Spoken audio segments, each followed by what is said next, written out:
Acts of violence and aggression have been escalating, I would say, more dramatically in the past 10 years, since I began working in the emergency department in 2004.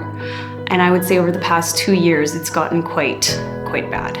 There is acts of aggression towards us in a 12-hour shift several times per hour, whether it be from patients or family members. Really at all times, it can either be verbal abuse, which we get, I would probably say most of the time, but then there are those times when you do get the threats of physical violence. I believe the more we talk about it, the more it will be reported. And I think that it is very important to report because there are strategies in place and support systems in place that can help with the aftermath of what these healthcare workers go through. I know for me, for personal experience, after experiencing violence at the bedside, I didn't know where to turn. I didn't know who to report it to.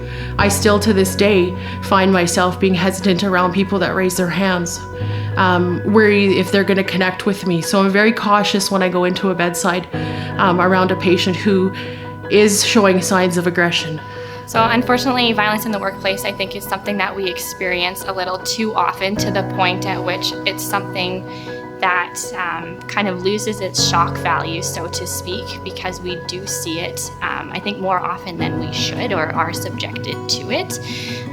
I think, unfortunately, it comes with the territory, especially working in an emergency department, that we are going to see people who, as we said earlier, are having one of those really, sometimes some of the most, or one of the most difficult days of their lives. However, I don't think that's an excuse or a valid reason that our safety as staff should be compromised.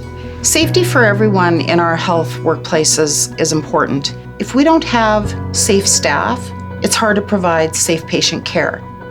Patient care has always been the priority of our staff, and often I think our staff minimize their own health and well-being because their patient care is the most important thing for them every day.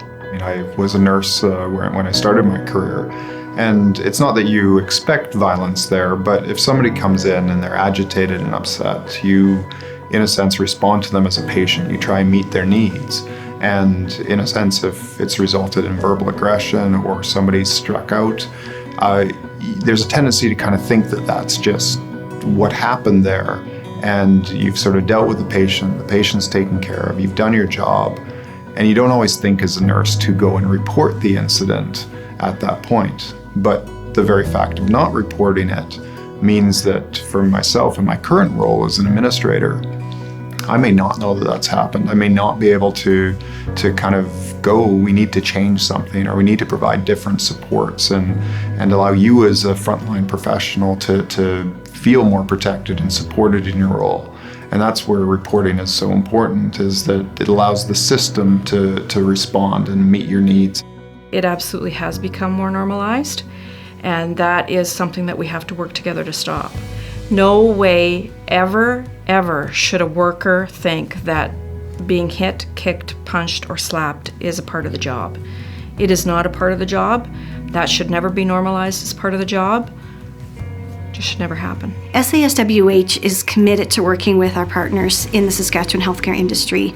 We want to reduce workplace illnesses and injuries in the healthcare sector, and we want to make sure that workplace health and safety is a priority for all of us.